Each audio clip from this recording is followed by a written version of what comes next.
All right, this is Andy Try here for the Celebrating Our Wildlife Conservation Heritage interviews, and I'm here with Maggie Anderson. So Maggie, if you wouldn't mind, give us a little idea of where you were born and... Okay, I grew up in Yardville, New Jersey, and at 12 I went to a girls' boarding school in high school at Lidditz, Pennsylvania. It was actually a girls' finishing school as well as a good educational school. I didn't get finished so well. And but I would never change. Growing up in New Jersey, the word bored never came up. We had the ocean, we had the mountains, we had New York City, we had DC. And so it was really great.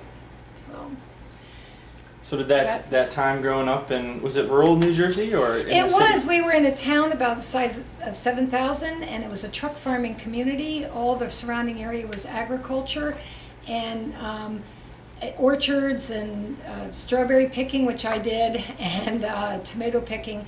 But now Trenton has overtaken that. We were only 7 miles away from Trenton. So, but it was, I wouldn't trade where I grew up for anything. And there was diversity of thought and people. We had a large immigrant population in the area too.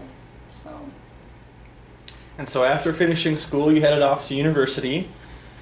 Well, that was my plan. I was always going to be a vet, and but in an unfortunate accident, my father ended up missing in a plane, and so funds, and he's never been found when I was 16, and so funds were not available to go to the university, and I was going to go to Colorado. And so I went to a junior college in town, in Trenton, and there I met a guy who was going to major in wildlife, and I had never heard of wildlife before, and I thought, that's perfect.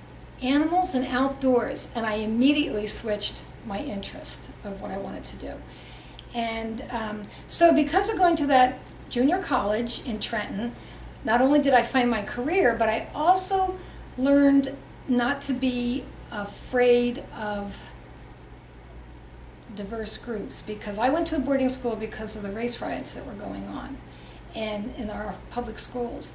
And because I was back in Trenton, I was right back in the middle, and one of my best friends became a gal who was black, and it taught me the lesson that you have to judge people as individuals. So that was a good thing that I suppose that my father went missing. So then after my associate's degree, I then went, and they were first setting up junior colleges, and this all the buildings were condemned that we were attending, and I got a great education there.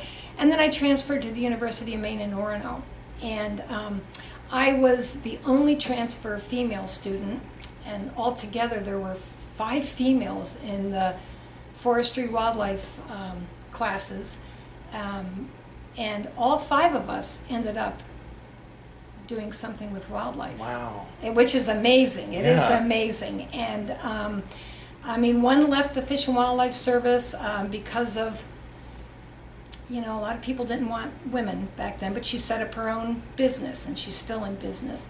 Another one is a wildlife artist. One is a researcher up in Alaska, has been for years. And one was a bear biologist and moose biologist in Maine. So we all eventually got jobs in spite of our sex.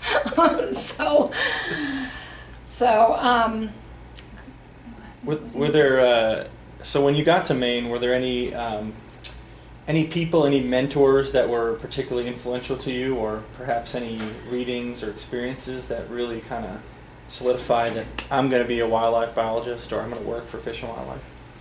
I wouldn't say at that point. I mean, I did have one advisor, and they kept trying to put the women into nature centers with children. Well, I'd never babysat in my life, and I didn't want to be around children. And so I was lucky that I took a minor in fisheries, because there was a great fisheries unit there, and the fisheries unit really were less socially I'm going to say it, I know you're not supposed to, socially retarded than what the wildlife people were. And so I ended up getting my entry through volunteering for fisheries and then working in fisheries for 5 years, and it was a great, great job. And that's where I had my first mentors, is in fisheries. My first boss, he actually was like a father figure, and you know, he'd call me sweetie and be worried about me, but it was genuine care. It wasn't because he was, you know, being sexist or anything weird like that. So what was the name of your mentor, your fisheries mentor? His name was Bob Lennon. Bob Lennon. Bob Lennon, and he was a GS 14. I called him a GS a million, and I was a GS 3 or 4 when I first started. And to get that job, I had to take typing because I was a half-time secretary, and scuba diving because I was going to be checking fisheries equipment, and they were building an Atlantic salmon hatchery. We were going to be checking the pipeline. I love the scuba diving part. I hated the typing. And he was a 2-finger typist, and he'd set me to type something, and he'd get frustrated and come and rip it out, and he'd go in on his little Royal typewriter and finish typing stuff up for me. So he was a wonderful mentor, and really gave me a lot of guidance. And I can honestly say back then, because there were so few women in the field, there was that push to give me a meteoric rise and get me to a higher grade faster. And I wanted nothing to do with that. I wanted to do things just like the guys did and take my time with that sort of thing. So, no, that job, I couldn't believe I was being paid. I would spend 3 months out in a cabin that I had to drive a boat 4 miles across a lake to get to, no electricity or anything. It was awesome. And I traveled all over New England and southeastern Canada because I worked with Atlantic salmon. That should have been declared endangered at that time, but the states' rights were, you know, putting up such a fight that eventually my boss ended up retiring because he felt it was, you know, not worth the battle with the state anymore. So roughly which years was this? I mean, the Endangered Species Act was probably pretty new at that point. Yeah, I think the Endangered Species Act came in at 73, didn't it? Yeah. So I worked 74 to 77. Brand spanking new.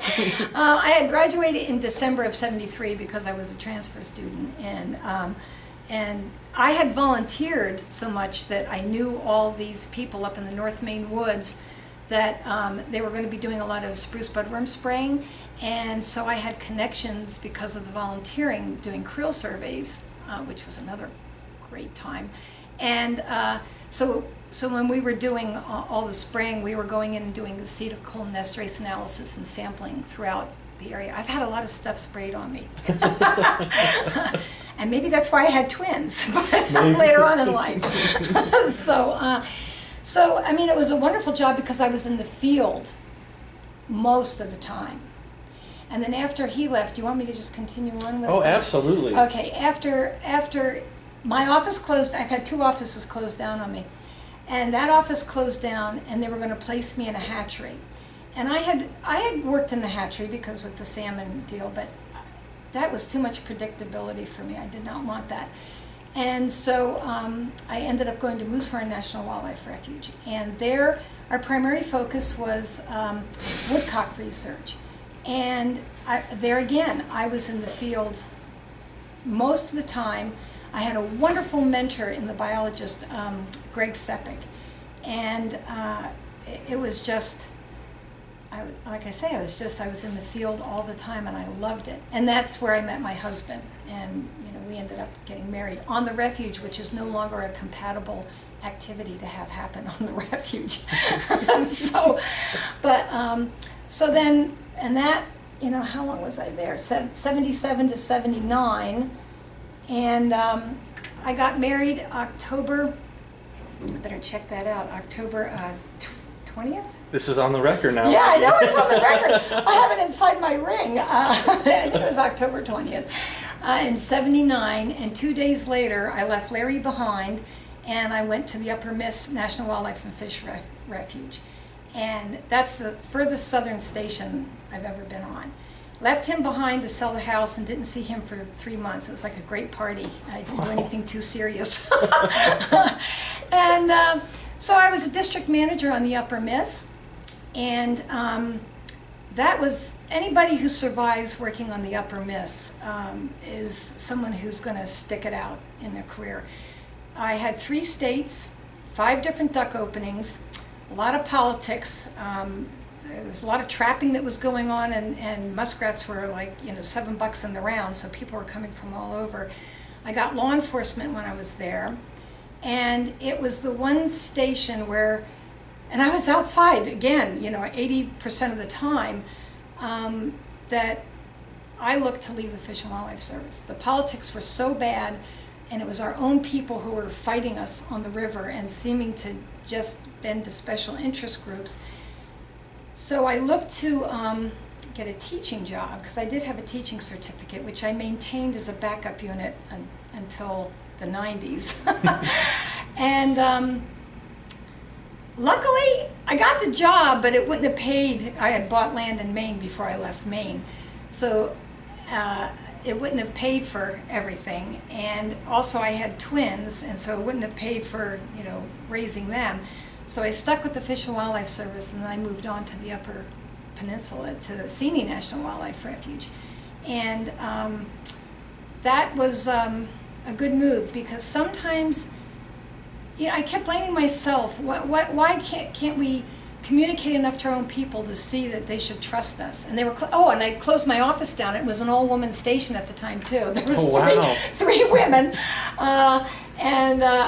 You know, we were called by the locals, Petticoat Junction, and the locals actually called a meeting for the regional office people to come down, because they didn't want my office to close down, and they didn't want me to go. It was really quite a compliment. Wow. And there was bankers and lawyers there, as well as trappers and fishermen, commercial fishermen, some of them that I'd written tickets to. And so it was really quite a compliment that they had rallied, and I never thought they'd close the station down, and of course they did. So I temporarily moved to La Crosse, which I always seem to forget, on the Upper Miss, and then I ended up at Seney. And while I was at the Upper Miss, my 2 bosses, Jerry Schatzko and Bob Howard, were phenomenal. And I came in after I'd had maternity leave for 2 months when I had the twins, and I wrote an environmental assessment on a barge fleeting site during my maternity. I want people to know that. It was horrible. And what an awful subject. And they wanted me to change things, the people up above my bosses. I refused to change anything on that. And but I was called into the regional office at that time. And I was basically accused of leaking information to some of the lawyers and people in our town, which I hadn't been doing. And I wasn't the only one called in. There was another gentleman south of me on the Southern District who was a super intelligent person, and he used words none of us understood. And he had been in there before me, and he was yelling, and he went out because he knew a lot of people in Washington, D.C. I did not. And so I go in, and this one fellow, and my 2 bosses were there, and he said, you know you got your job because you were a woman. And I had been home with twins. Remember I said earlier I never babysat, and I've been dry heaving through diapers for 2 months. It was horrible. And so I was pretty emotional. And when he said that, and he said, if I didn't like the, what's the saying? If I didn't like the tune that the drummer was playing, I should find a different drummer. There's something like that. And I knew I was going to cry, so I got up, stood up, and I said, I didn't realize I needed a music major to work for this outfit, and I walked out. and later that day, as we were driving back, my 2 bosses and this other man who were in there, and 2 of them were very Christian people. They wouldn't have said if their mouth was full of it. One of them apologized for what happened to me. Well, I unleashed crying, and I was dropping F-bombs all the way down the road. And a couple of days later, I sat down and I decided this man, because I was so proud when I got hired on the Upper Miss that I was their second choice. It wasn't because I was a woman. And it's a crazy thing to be proud of, that I was a second choice. But a man had been selected first, he rejected it, and then I got the job. And the reason I got the job was because I'd spent so much time in a boat. And I knew how to at least operate a boat. And I think that was part of the reason. And also my boss at Moosehorn had been the district manager that I was going to, and he highly recommended me too, so that helped. Oh no, you want to stop that for a second? Coffee is totally allowed. Okay. That's totally fine. Okay. Yeah, Larry, on camera. Bye. So, that's what I was proud of, which, later on in years I thought that was absolutely crazy. Well, I called the guy who hired me to make sure, was I your second choice? He said, absolutely. And then I just said to my current boss, I said, I think this guy was really inappropriate, and I want to take him on. And, but, women who did that sort of thing, would get blackballed oftentimes. And I said, I'll do it in the proper procedures. I said, I'll deal with him first myself. And then if things don't change, we'll see what happens. And it meant so much to me that those two bosses said they'd back me 100% because they thought everything was very, very inappropriate that had happened. And so I wrote everything down that I was going to say, because I still was pretty emotional. And I called the guy up. And I just said, I have some things I want to say to you. If you interrupt me, I'll tell you to shut up, because I want to read this and get through it without getting any emotion involved in it. And I did that. I still have that information.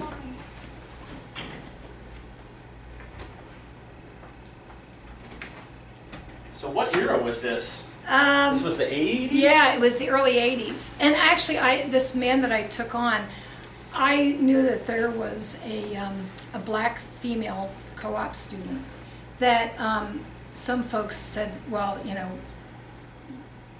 she's not going to fit. She's, we need to get. And I remember overhearing a conversation. Well, that won't be a problem. We'll just send her to North Dakota.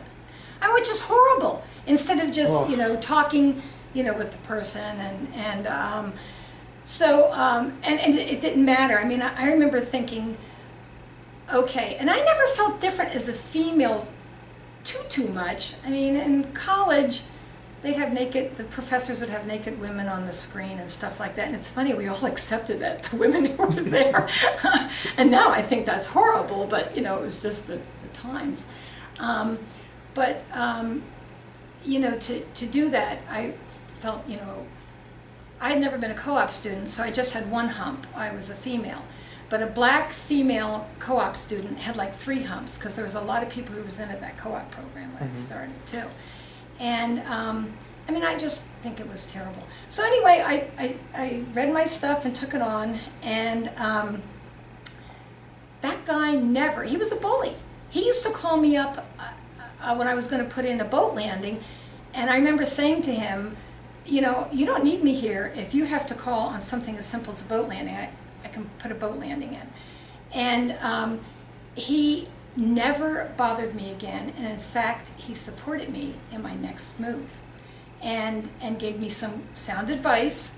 And but see, sometimes bullies have to be taken on, and it was nice to know that I had the support of my bosses. So I never did anything beyond that. So so then I went to Seney. I was up there. And the other thing I was going to say about women, I hadn't felt too different, but when I got to the Upper Miss, it wasn't the men I worked with that made me feel different, but the public. They were not used to a woman being out in the boat and doing law enforcement and all this stuff. And I found it so strange, because many of the public were farmers, and their wives were running this equipment that looked like huge dinosaurs, and they looked terrific, and they were doing what I considered a man's job. So that was kind of an interesting twist. And I did have an assistant at the time who had some problems. We had some real problems together, because he had kept missing jobs because a woman was getting it right before him. Mm. And so we had to work out some things there. And there was one come to Jesus meeting, and then after that we were a terrific team together. So, because I remember saying to him, I work for a GS-14 and he never treated me like you are. And this guy I was supervising this guy. And it all came out, his frustrations, you know, and that was part of that era where when they started trying to pull in anyone, and not everyone's going to fit, you know, but, and men were afraid to fire women. When I was at CNE, I had a co-op student underneath me, and I just said, well, she's not a good fit. The regional office called up and tried to make me change it, and my boss tried to make me change it, and I said, no, I'm not doing that. And they stuck with it then, because I said, do you want to change it? You put your name down there. And so he stuck by me, and he was another good mentor, and he later hired me again. What was his name? His name was Don Fricke. Don Fricke. Yeah, Don Fricke. And so, anyhow, so then I was at CNE for a very, very short period of time. We had the twins. My husband gave up a permanent job with the Iowa Conservation Commission. We moved there in January. The snow was up past the windows. I left right after we moved there. They had diarrhea, and he had no job and knew no one. I mean, my career was really possible because of my husband, too, after getting married and having children. So at CNE, we almost lost a kid, and that made me decide, okay, I need to be closer to hospitals. But during that time, I had applied to one job at Red Rock Lakes. I don't know if you know that place in Montana. You had a 40-mile snow bus ride to come out of there. Oh no, when did that happen? No, that was when I was on the Upper Miss. I had applied to that job. It was before the twins. And this is going to get into the sex thing. I interviewed for that job. I had been trying to get out into Region 6, which was the West, for years. And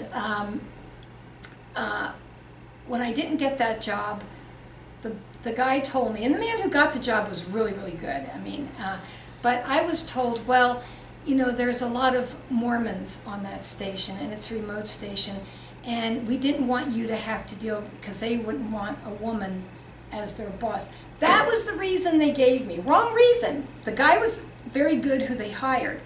But that I remember saying, do not select, you know, pick me or not pick me based on what other people's faiths are. You know, that should not be a choice of whether, you know, you hire me or not.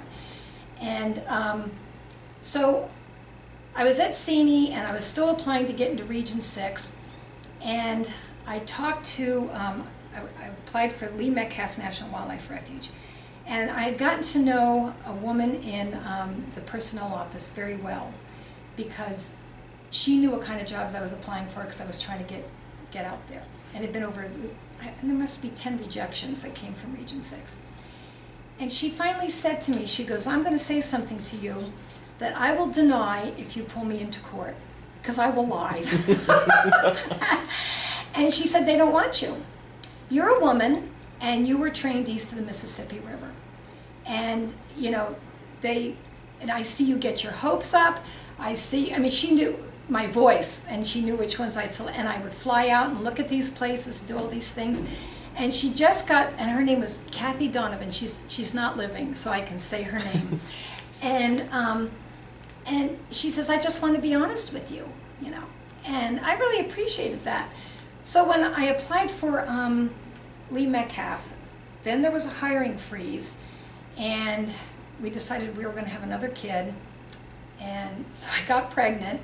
We were up at CNE, and the job interview that I had was maybe 15 minutes. The one my boss had was over an hour. And the struggle was to tell him, you know, when it was offered to me, that I was pregnant, and my boss thought I should, and I was afraid they would reject me because of that. Anyway, I got the job only because Region 6, their track record for women was appalling. Karen Smith had been the only woman that he had out there, and she stayed on station. And what had happened in a lot of the regions, the early women, you know, once they had got themselves established, very few of them moved from different regions, and you have to learn something all over again in a different region. So I was at Lee Metcalf and found out that, you know, it was a refuge that the region hated. It had been a political refuge. So now it was going to be the trainee refuge, which meant the diversity refuge for bringing people in. And so I never wanted people telling me where to go after having 2 offices closed down on me. And so I would start looking almost 2 years after, because we moved every 2 to 5 years. And that's how you advanced, and which is very difficult with the spouse and with children. And there again, Larry was unique, because that was at a time that men did not follow women around. And so anyhow, I managed to get that job. I had every station inspection known that first year, and the manager who had been there before, and he was a great old guy, Bob Twist, he was a pilot, but he'd kind of been forced out. They'd wanted him to move for some time, and he took all the records. First time I got a bill for water rights, I thought it was a joke. I had no idea. And that's hence why Region 6 doesn't like people trained east of the Mississippi, because the water rights things are... But it ended up working out okay. It really did. I wasn't there a couple of months, and I had Zach, my third, and I got the tribe involved because there was some really somewhat offensive signs, interpretive signs that were up there, and it took me 3 years to learn that, one, you can't push the tribe, any tribe, which is a valuable lesson, and they were very offended by the signs that were there. They happened to be a tribe that was the Salish Kootenai tribe that did not like their sweat lodges and things like that interpreted in that area, and that area was a very sacred area to them, and they still would come down and visit and actually remove the vegetation in certain areas. I kept wondering, how come this stays like a circle? And it was a major encampment area. And luckily I met a woman who worked for the Forest Service, because we were, she was an archaeologist, and she was from the Salish Kootenai tribe. And she helped me, and she told me what I was doing incorrectly in my white person approach with the tribe and the words that I used. And I just finally said, I wrote a letter to him, I said, look, I'm cutting these signs down and I'm burning them. And when you all are ready, I would love to have your interpretation of this area, your artwork and all that. And that's when it changed. It was great. It was, see, another really growing experience for me. And at Metcalf, we were a normal family, because all the men worked for the Forest Service and fire. Larry's worked in fire all through the years as we've been married. And most of the women had permanent jobs. Well, we were only there for 4 years. I would wake up in the morning and look out on 10,000-foot peaks. It was gorgeous. I did have a very difficult employee, and I don't want to... it had nothing to do with male versus female. It had to do with pathological liar, and, you know, people have a mental case, and that was really, really a difficult situation. And it took me 3 years before I was able to finally figure things out and take action. And here again is another sad situation. I think this person could have been a much better employee over the years if he had been approached with issues as things went on.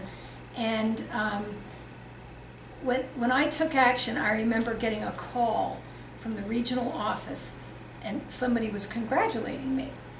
And I didn't know what they were congratulating me on, because I had gotten one of my most meaningful awards from the Montana Fish and Wildlife Federation. It was a non-government award, as I was Montana Professional of the Year. It meant so much to me, and because I knew it wasn't motivated because I was a woman working for the feds.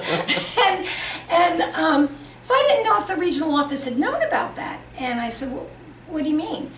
And he was congratulating me for taking action against a person who had worked for the Fish and Wildlife Service for 30 years that nobody else had ever done. I never got any help on trying to figure it out. because this station was small. I was the only person at the station except for this one other person at the time, and a part-time secretary who had been told just to come to work to knit and type up a few letters. Yeah, that changed. And I thought that was horrible, that, you know, that person could have been a better employee, and that 30 years later I'm being congratulated for taking action. That was just not the way to handle things. So anyhow, so that was there. I mean, there's a whole lot of... I've kept a lot of information still because I was always afraid people could come back and sue me.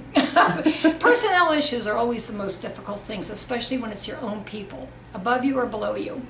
Well, that's probably a good segue. We'll come back to how you ended up in where I first met you at Agassiz. But so for young wildlifers or young people who want to get into the natural resources field, as somebody who's managed personnel, what are some recommendations you have about some of the more soft skills that we don't have, young graduates don't have anymore? What sort of things are you looking for in young people for hiring? Well, it's kind of funny, that's changed over the years. It used to be, you looked for, I learned you don't hire always the straight A students because they can't function in the field. And for years it was you wanted to see that someone could go out in the field and come back safely and not damage all your equipment. And now in the later years, I think the skills, I think people are not having the writing skills that we had. I mean, and that's evident in master's degree students. There's been some really fine field biologists, and I never thought to even ask about writing skills, who don't finish because they can't get over that hump of it's the writing that gets them. But I think with personnel issues, I mean, one, I remember going to these college career things, and I kept thinking through all the years that it's going to change, the pendulum will swing back, we'll be hiring more people. I mean, we haven't been hiring enough. One, I remember thinking how amazing it was that all of a sudden, at some point, the classes were over 50% women and not the men. So I think there's a balance there. But also these young women that came out, they were more willing to be right up front about, you know, discussing things. And I think that's good. I think women in my generation, and you can't lump everybody there, but when I did a lot of interviewing when I was asked to teach at Refuge Academy, because, well, frankly, and I didn't want to be separated out because I was a woman again doing it, but what made me go to those academies was after getting married, it was difficult to have a career. After having children, it was even more difficult having a career. And I didn't want to lose women because of that sort of thing. A lot of the women initially in the beginning didn't get married. And so, what I guess the women in my age group that I was talking about, we would tend to look at ourselves and fault ourselves when there was a personnel or issues going on and thinking, I'm not communicating enough, I'm not doing this, I'm not understanding enough. And we blamed ourselves too much, I think. And when in fact, some people need to have a dictator. And I know a lot of men who are a heck of a lot better at that than I was. And I've got to admit, I had been very, very lucky on my first several stations. We had a group of people who were enthusiastic, hardworking. There weren't any slackers or problem people to deal with. And so I didn't hit this sort of thing until like mid-career, and it was a shock. And I never hit it with, you know, I never had a problem with maintenance men until later on. And, you know, there are just, when I started out, a lot of them took me under their wing because I never pretended I knew what their job was. You know, I was very open about it. You need to tell me what you do. If I'm your supervisor, you got to tell me because I don't know. And so all through my career, except for, you know, at the end, it was pretty tough there for a while.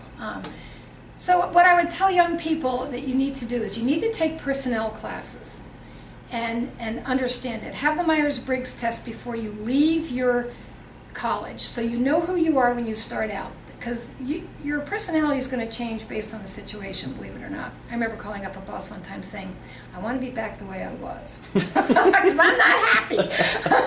I was dealing with all these SJ introverts, you know. And so you need to do that so you know who you are.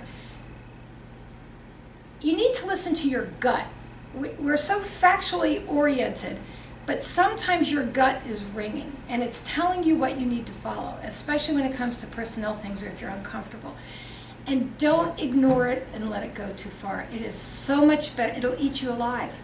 I spent many a night, sleepless night. I mean, that's my regret through, you know, I took care of some pretty tough situations, but I would wait too long, you know, to do it. And so you're going to have to deal with people. Because you think you're going to go out in the woods and do nothing but sniff scat for the rest of your life and touch feathers and fur, and that's not how it's going to happen. Because you will get to a point that you will want to have input in the decision making, and that takes you out of the field. Like it or not, it does. I'm glad I did it, but it was painful. I can imagine. I can imagine. So it was Lee Metcalf you were at in Montana. Yep, and then that old boss from Seney, he had become a refuge supervisor out in Region 5 again, back in Maine, and I loved Maine. And he wanted me to, they were setting up a refuge. They were going to let Petite Manans National Wildlife Refuge, it was going to become the Maine Coastal Island Refuge, it was going to break off from Moosehorn. And he wanted me to go for that, but he wanted me to lateral. And I had lateraled 3 times. Oh, yeah. People don't do that anymore. No. They can't afford to do that. And you lose every time you lateral. So I said, I'm not lateraling. And my husband was very happy in Montana. It was just a beautiful area, and there was very few mosquitoes. And so he calls me back 2 weeks later. He goes, okay, it's upgraded. And it's like, crap, now I have to. I feel obligated. I've got to apply for the job. And I did, and I got the job. And it was the most rewarding job I had. I hired the whole entire staff. How often do you get a chance to do that? I worked on a 2,000-mile coastline of Maine, working with a lot of partnerships, Audubon Society. I was there. They had been out on Seal Island for over 10 years, Steve Kress, trying to restore Atlantic puffins nesting there that had been gone for 105 years. They'd been wiped out by fishermen, used them for lobster bait and things like that. Nice. And, yeah, hard to believe. And I was there to hear that scratchy radio call when the first puffin came back with fish in its bill to this burrow, and they knew they had a chick. I mean, it doesn't get any better than that to hear something like that happen. And Audubon was a wonderful partner and had done it with no money from Fish and Wildlife Service until I'd gotten there. I mean, they deserve all the credit. And also buying land, buying those islands, those seabird islands, and working with all these people to do, there's nothing headier than permanently protecting an area. You know, it just is fantastic. And we were doing a lot of research. Every station I've been on, I believed in research, and so did the people I had worked with. It's sad to say that sometimes there's quite a bit of resistance up above for research on, and so you just go out and get the money on your own. You know, you write grants and do things like that.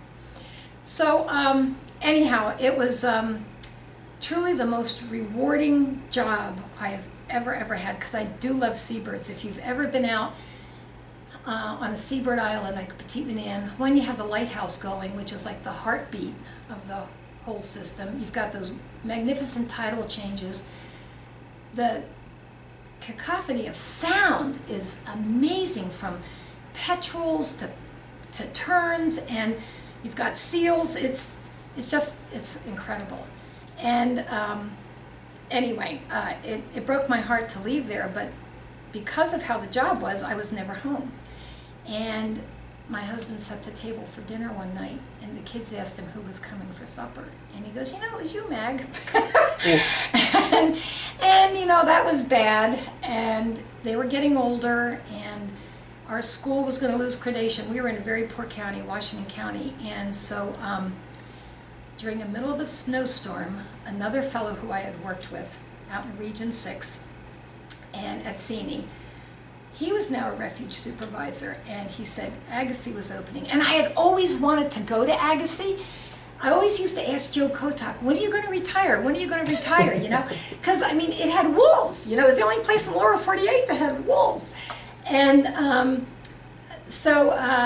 and Joe, he hung on for some time. Well, anyway, this fellow had called me up, and he said, you know, Agassiz opening up, and I'd really like you to apply. And he goes, but you only have 24 hours to decide whether you'll do it or not. And I said, I need 48 hours, I'm not home. And I remember calling him from a phone booth, which you don't see anymore, in a snowstorm, saying, yeah, you know, I'll take the job. I'd gotten, you know, some of the stuff sent out. And Agassiz has been, it was amazing, because Agassiz taught me patience. That area up there in northwest Minnesota, I used to say nothing, glaciers melt faster than change in northwest Minnesota. Well, that's not true anymore, because they're really melting faster. But it taught me patience, and that some things are worth hanging around for a long time to make that change happen. And the years there, the research, we had bittern research, we had moose, we had wolf, we had water, we had so many exciting things going on. And that's one thing, technology has just made us come leaps and bounds. Bureaucracy has countered the technology. And that goes for the DNR. When I first came here, the DNR had more bureaucracy than the feds, certainly on land acquisition and things. And the other thing that was so great about Agassiz was the other women that I met there, professional women. And one, we have over 80,000 acres of LUP land that Gretchen Mamel manages there. And then there was Martha Minchak, and the guy DNR people in that area, really, really fun to work with. It was a really good working relationship. And if I had moved from Montana to Agassiz, I would have committed suicide, because going from 10,000 foot peaks to where you can see the curvature of the earth is a bit of a shocker. But no, Agassiz was very, very exciting too, and I had a great biologist staff, you know, there, Gary Hushley, and then Greg Knutson, who's now moved on. And so exciting things happened, and a lot of students. That's the one thing I tell people, you know, I see so often that there's resentment for the younger ones coming in. I remember the old guys talking about people who would go from a 5, 7, 9 in place instead of moving like we did, starting our families and your spouse is not having. And that's not a good thing. You need to go with some of those changes and support those people. And now we do have people who are at much higher grades that don't have the broad experience that we had moving, because moving is expensive and harder. And that's really a shame. I think from the Fish and Wildlife Service standpoint, where we're national, I think they've got to try to overcome that somehow, and put refuge housing back on. If nothing else, they got rid of it all. Most of it, because you can't be territorial about one spot.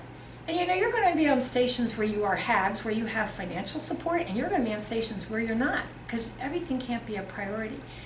But you have to have that mission in mind and that whole landscape approach to do a good job. I don't know where we're going with all this. I do know that retiring, and I'm going to get emotional, oh God, I can't believe this is after how many years, was very, very hard for me to do.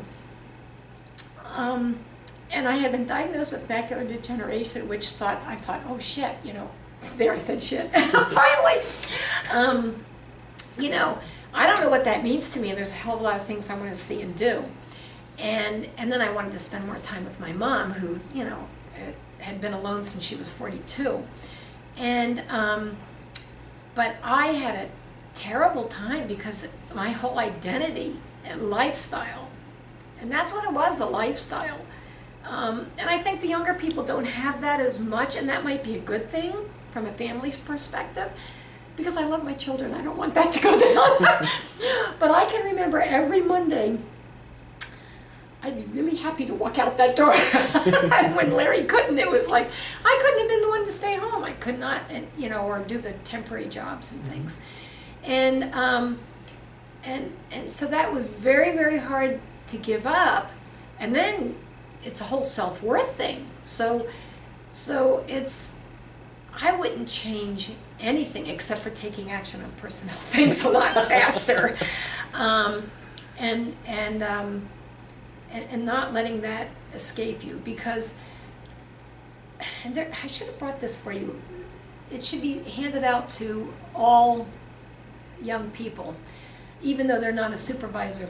There was a major article that I didn't get until towards the end of my career called Boss Abuse. And bosses don't have to take a lot of stuff, you know, too. I mean, there's a fine line, there's a balance there. And you can understand when people get excited and you know, carry on and all this business, but you just need to handle personnel issues. That's all there is to it. Can't let it go. And think it might, a different approach. So I don't know where we go from here on that. Well, you've had quite a legacy, Maggie, and one of the things I think that would be helpful for everybody who maybe doesn't know you that well is some of the, we'll do one hard question and one softie. And so the hard question is, what do you think was the most difficult situation you went through in your career? And then the softie is, what is your most perfect moment from your career?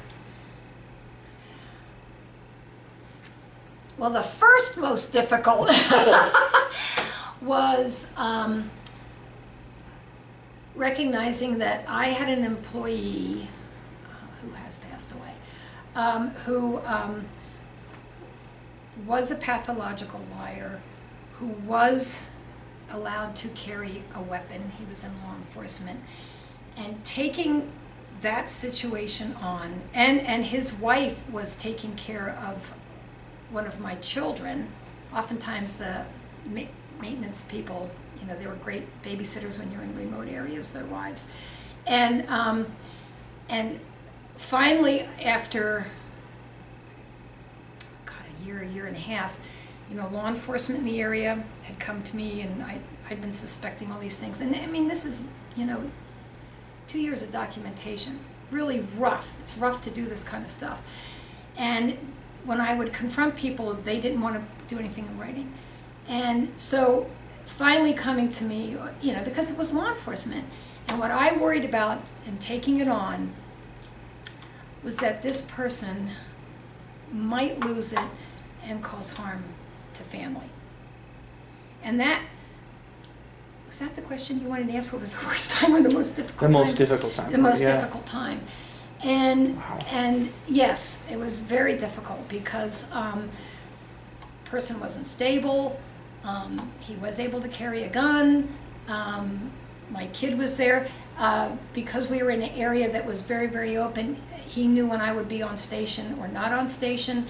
And so that was real. And this person, in his own heart, did not want to be like that. But when you have a pathological liar, you can't take anything personally. You just can't. And it's very interesting. I'm still very good friends with his wife and the daughters because there was all sorts of things that were going on. And it's a fine line where you have to say to them, to family too, you know. And so that was the hardest. I already mentioned, I think the highlight, when I got that radio communication, and I had been working in the office I'd go in oftentimes, and I did this at Agassiz too, and many places. I'd go in on a Friday night and not come home until Sunday afternoon, and I work straight through. I'm a real night person. Well, now I'm not, since I retired, but I was then. because I could get so much more done. And I remember that call, that radio call coming in from Seal Island, from the Audubon folks, that there was a puffin carrying fish into a den after a 105-year absence. I can't tell, see, that makes me emotional too. I can't tell you the joy. And that was a partner. That was a partner that did it, not us, but it was so amazing. And that is the thing, I think, don't be afraid. People should not be afraid to give away credit to, a state agency, a private agency. We went through a lot of land acquisition on the islands there. When I first was there, I would have loved to have had every island belonged to the Fish and Wildlife Service. But I had a gentleman sit me down whose son is actually very high up in the Fish and Wildlife Service right now. And he said, don't be afraid to give the credit away, because it will come back to you tenfold. And he was right. A lot of those islands that these little land trust groups, they took on, they've eventually given them back, and then they've moved on for other islands. I mean, I can still hear, knowing a puffin bringing fish in, for anybody who doesn't know, means that there's chicks in that den. First time in 105 years. How amazing is that to be there and hear that?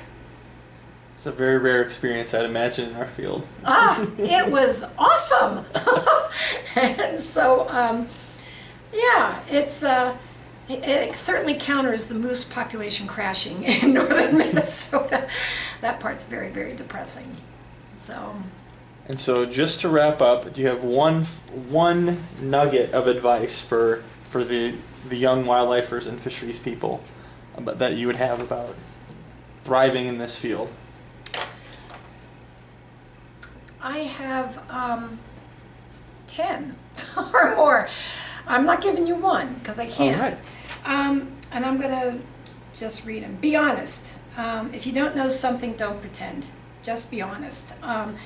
Develop a list of who you would like to work with or for, and also a list you don't want to work for, and try to be in control of your career. Don't disregard your gut instincts. And I did that. And I think a lot of women early on, we did that. We questioned ourselves too much, on it. But there I'm making a blanket statement, and I shouldn't do that. If you can't deal with conflict, you don't want to be a refuge manager. I believe moving is a good thing. It was hard on my kids, this last move, and we promised them when we moved to Agassiz, if you want to go through high school, we will.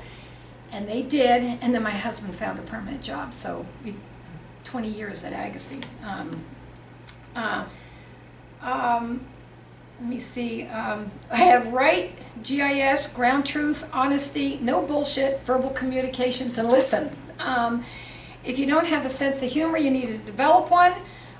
Give the credit where it belongs, or give it away completely. It will come back to you tenfold. You got to be adaptable, you got to be persistent. Remember what you work for, wildlife and habitat. Stay in touch with the field. I've always managed to be able to do that. Not as in the last 10 years it got harder, but I still was out there. I still do frog surveys. You got to stay in touch with the field. Pick your spouse carefully.